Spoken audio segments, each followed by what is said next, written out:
prepared. So I don't come in the following days like, oops, I've got a meeting here at like 8 a.m. And so what do I do for preparation?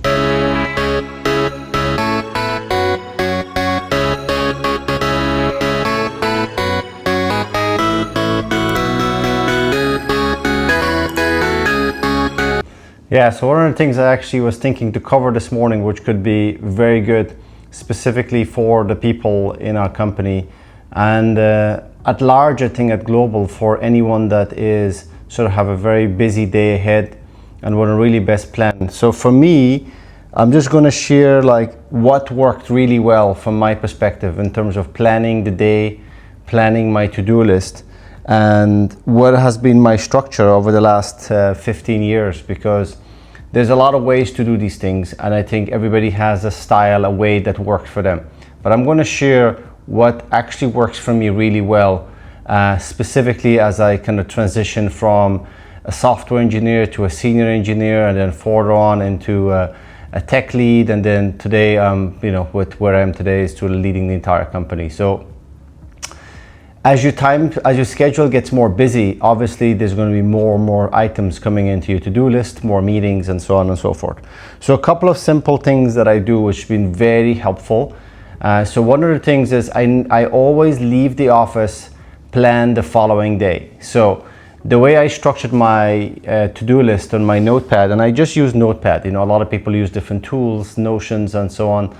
I just keep it simple, okay? So on my Apple notepad, I have a to-do list for Monday, Tuesday, Wednesday, Thursday, Friday, and then I've got one for the weekend.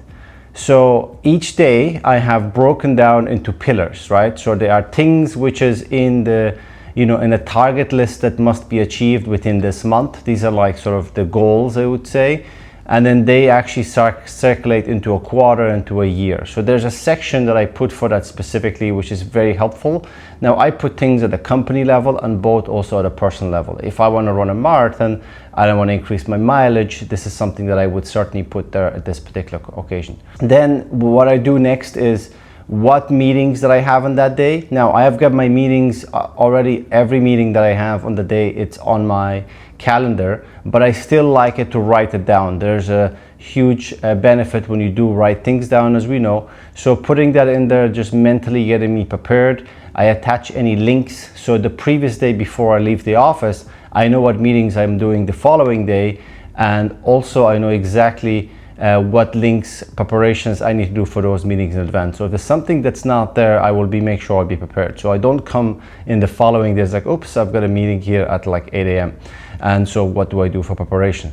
And then into the actual to-do tasks for the day. So obviously depending on different projects, different thing you're working on, putting that inside. So simple as this is that you make simply 6 to-do items inside, 6 little note sections, and each one has a completely separate page. So you've got 6 pages that you're dealing with, and we've got Monday to Friday, and you've got one for the weekend. Now, next up to this is, once you do that, is to make sure you stick to that to-do list, right? So make sure that you're really sticking to that to-do list, that you are transitioning from meeting to meetings, and making sure that these to-do items getting ticked off throughout the day. Now, once within the actual to-do item as well, I have some sort of A, B, and C strategic approach where A tasks are always getting done, and I've kind of followed this quite a long time ago. So making sure that whatever you have in your A tasks are getting done, and then B tasks as I kind of work right through, and then C tasks.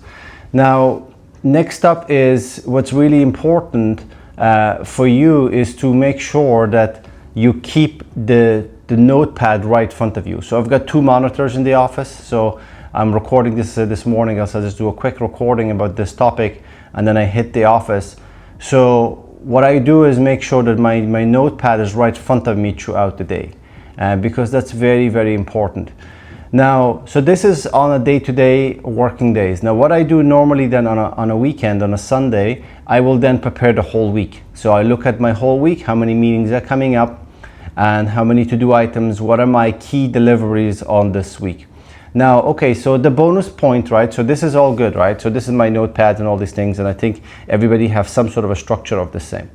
Now, let's kind of move this forward into how do you then, I mentioned earlier, I have a section which is the things that I want to make sure accomplish for this month or sometime this week. And these are things that, your wish list, your goals, right?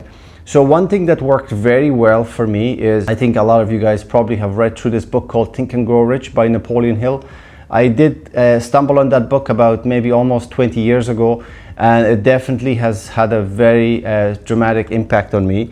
So, and there's a lot of things talking about the specializations of knowledge, and also in terms of visualizing and making sure that what you have written down, your goals, are getting written down on a daily basis. So for me, I do carry a journal always, and whatever that needs to be accomplished within the current year, I then break that down into the current month, and the things can change throughout that month, right? So for example, this year, we want to increment adding some more software engineers inside the company. There are specific things that we put in place. So that's inside front of me. Now, when I read this every day, it's common sense. Now I'm going to step towards things to do in that day to accomplish that. So something that I put in, that I do this on a daily basis, I do read this, my reading goals. It's very, very straightforward. Basically, the goals are getting written on a yearly basis. They go into my notepad, at the top of the notepad, on a monthly basis. What do I want to attack within this month? And it will stay there until it's accomplished. And I read this simply, I have a little tick box beside it. So morning write, afternoon read, and evening read. So that means that in the morning, I'm rewriting my goals. And then on the afternoon, I just read them, and the evening I read them. Now, it's very simple. There's no rocket science to this. As I said in my previous video, is that the hardest thing is actually just to do it, right? To do that every single day consistently, that's really the critical. I like this practice. I've been doing this now for more than 15 years, and that has been really helpful.